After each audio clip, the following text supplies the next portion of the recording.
Talk about Sister Winnie Mandela. Why did she go to trial? Remember they had her on trial talking about she had this team and they were going around fighting and killing, but what was going on?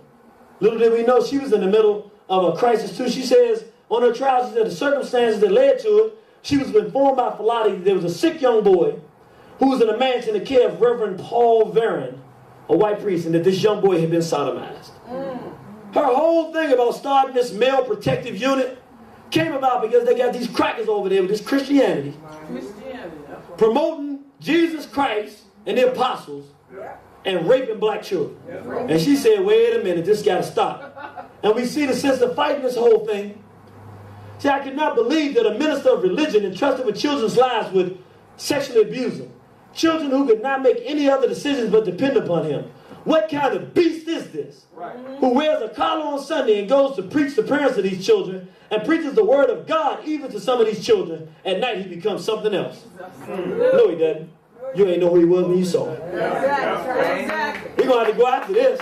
If you knew who that cracker was when you saw him, if you knew what his book was, if you knew what his religion was, if you knew what his sexual practices were, you wouldn't be confused. You would have known it was coming. And it's unfortunate because we never shared this with our brothers and sisters. And this is what we need to be doing. We don't need to be going to Africa, got this sister coming to America, visiting with black folks and who she visiting with.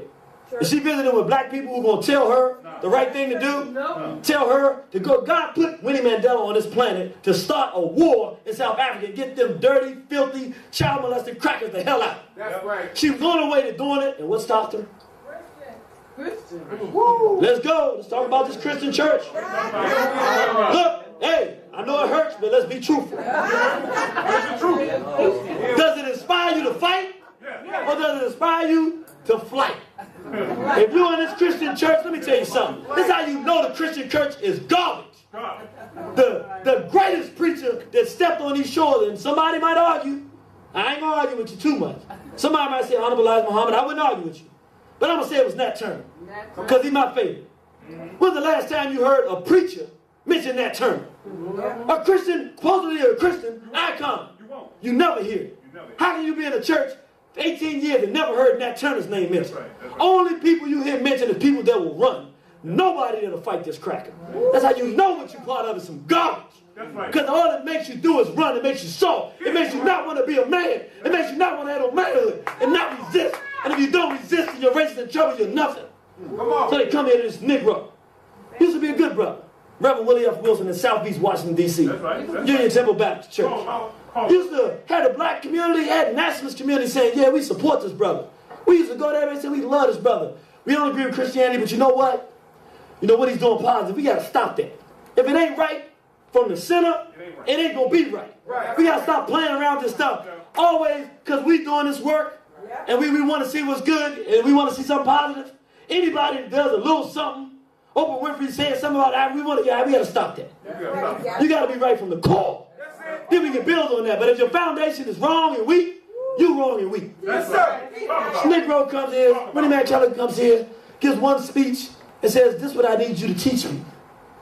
This was at Union Temple Baptist Church. We need you to teach us here how to love the enemies. How do we love whites? Because y'all seem to got it down here. Because we feel like we want to go to war with them, but y'all telling us it's not the way to do it. So how do we do it? That's what the Christian church did. First she was on Donahue when her husband got out of jail. I watched it. She said, well, my husband doesn't want to fight just yet, and I'm going to respect him, but when it's time, I got my spear, and I'm ready to go on the battlefield for the freedom and independence of black people. Now she's looking for Jesus to save her. Why? She comes here to Southeast, to this Negro preacher, who after all these years of being on the forefront, now all of a sudden telling black people to accept homosexuality. And he did it in one speech. It was called, one lecture called Unconditional Love. The name of it was Unconditional Love. He started comparing so-called homosexuality with eating a seafood sandwich. I said, now, Negro, I don't care how early you got up this morning. Even when I get up late, I know that homosexuality and child molestation is not comparable to eating no goddamn seafood sandwich. Excuse my language, that's ridiculous. I'm sorry, excuse the language, but that's got to be ridiculous. And so I said, well, let me see what unconditional love is. Because I ain't know the term. Now, I'm not saying that he supports this. All I'm saying is real dangerous when you get surrounded by the wrong elements because strange things can happen. I looked up unconditional love on the internet and said, well, what is he talking about? It says unconditional love is part of the Philia sites, which provides news and resources to religious support groups for adults who are attracted to minors. The sites offer interfaith and secular material that will be of interest to all minor attracted adults and to other people seeking information about pedophilia and pederasty. I said, they promoting child molestation through the church. And I said, it's strange that the name of your lecture is that. Then I started looking who he got around him. Oh! Let's talk about Naomi. Wait a minute now. Let's talk about Naomi Akbar. Yeah, brothers and sisters. We got a fag in the middle. That ain't a place to have a fag. Not in the middle. Not in the middle, brother. No. Got this fag every Wednesday. Naeem Akbar, who we thought, because of the things that he produced for our people, we thought that he cared about African people. I mean, changing the image of the psychological slavery, man, that thing changed me. That's right. Community itself, I said, this brother's strong. No, this brother ain't strong. This brother's wrong. And he ain't our brother. His real goal and objective is to do just what he did to Reverend Willie Wilson. Because after years of being around this Negro, who is a open fag, Who? Naeem Akbar. People in the Nationalist community who know him, they know he's a homo. Know he left his wife and running around with this Negro all across the damn world. Sleeping in the same bedroom, one bed with a damn fag. A flaming fag. I'm talking about one of them fags that you be like, look, you too much fag for even fags, man. Go ahead, what's up, you know? One of them type fags. This is Akbar. And they gonna try to tell us he got visions of men. I don't like the visions you got for men. That's man. right. We need to get these Negroes out of our community. How can you come teach our people? What about this Negro? These are the individuals surrounding Willie Wilson. And now we see the effeminization occurring because through the religion and through the association with individuals that are involved in evil misbehavior. Right. This is George Augustus Stalin. This Negro is such a fag. You don't have to be in the nationalist community in D.C. to know he's a fag. Right. Talk to anybody that has any type of familiarity with this Negro. Yeah. They'll tell you stories. And you'll be like, well, can this many people have this many stories about a dude who's a fag and everybody don't, do something about it? Yeah. Negro even left, once again, feminization, not just being with other males. Yeah. This fag, flaming fag, leaves his, goes and gets married. He's a Catholic priest. And says, I can't marry black women because they're too difficult to deal with. Yeah. Marry some Asian. Yeah. From Asia, so she don't know what's going on, so he can run around as many males as he wants. She don't know what's going on. Yeah. These are the individuals surrounding Reverend Willie F. Wilson. So he started promoting this thing, promoting his white sex, so-called homosexuality, telling everybody in the black community we should accept it. So Positive Comedic Visions under the leadership of the Black Unified. We went to one of his rallies he held at his church, inside the church.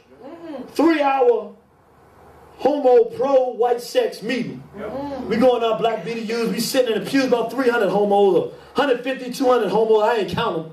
I ain't counting no homos now. You give me a job, but counting homos ain't gonna be my job. You count the damn homos. Right. But there's a lot of them. 3 hours promoting white sex. Females kissing in the pews. Am I lying? No, sir. A Negro named Rainy Cheeks, who's a gay priest, stood up on the stage. These are his words. I'm not being vulgar, brother. So these are his words. Now this is a church. This is a church. Well, we know there's some, people don't like this homosexuality, but let me tell you something. I'm gay. I may be gay, but I'm a man, and if I have to go down, I'm gonna have somebody's balls in my hand. So it was like, man, this is more saturated with filth than we expected. We thought it would just be a regular Negro, but these Negroes going way over the top. Negroes talking all kind of vulgar terminology on the stage about being, anyway, all that went through, and they went for 3 hours. They had the microphone set up for people to do question and answers. And then? Yeah, you know what happened, right? See, if you don't know nothing about a Black Unified by now, I doubt you'll ever know, I'm going to tell you like this. Right. I was getting a little disappointed because 3 hours had gone by, and when the question and answer period came up, Reverend Wilson told all the homos to gather around the church, big church, holding hands. So now we sitting in the middle. Just a couple of us. Sitting in the middle of a bunch of fags, not like in a car then, but in a big church. Yeah, I gotta clear that up because look, we don't want nobody saying, get one little piece of the tape and messing this joint up, and Jack got rough some bandits, you know how that goes. I don't get it twisted now. I'm sorry, I just gotta tell you how it happened, because this is how it happened. This is what happened. So I'm sitting there, I'm saying to myself, man, I'm really disappointed. I really wanted us to express, how I felt. So Reverend Wilson doing this prayer, we looking out there, and the people looking in on us, and we holding hands and all this. Next thing I hear, you see us standing out here. We part of this black community too. We don't like what you're doing. I said, oh, it's about to start now. Right. The Black Unified was in now, and this is on. It's on. Now, I don't know why this happened, but the only groups of normal males in there, heterosexual, for lack of a better word, black men, was PKV and the security force for Reverend Wilson. Now, why these brothers, I know it's a horrible situation. You part of something you're supposed to be protecting. Then you got to go fight against some brothers who are fighting for a righteous cause on behalf of some homos who you don't even like. So one of them, I don't know why he did it. I wouldn't have done it. I mean, He tries to grab the microphone from the Black Unified. No, sir. And as he lay upon the ground beneath the pew, my eyes just gazed asunder. As all of us flooded to the middle of the floor, and then you got all these brothers fighting and over some faggots. Got black men going to war over some damn faggots. So the faggot on the stage, Stallings, faggot jumped out, let him speak. I said, boy, this fag something. How does fag take over? And I said, what's something? Let him speak. The Black Unified went to the microphone, and he made a statement that was so profound, even the homos that were standing there, you could hear a pin drop. That's right. And when he finished with the statement, part of the statement, they even printed it in the article. He said, we love everybody in here, but we hate your ways. He said, black homosexuals are indeed sick. They are sexually backward brothers and sisters. And he said that homosexuality is related to due influence by Europeans. He went on to say some other things. Brother Kush said that? That's Brother Kush. Okay. Let's give that brother a round of applause. Now let's be clear. Are you clapping because he knocked the brother out, or are you clapping because he was doing the right thing? Oh, okay. Well, I guess a clap is a clap, brother. That's right. And there was a real interesting situation. The brother finally said, you used to be one of my heroes. To this day, Reverend Willie F. Wilson goes around this town traveling with a homo who's in charge of the food and health thing for his organization, goes around to stores, traveling with a homo picking out food. Men don't travel with homos. Right. Black men know that we have manhood to preserve, so we don't do stuff like that.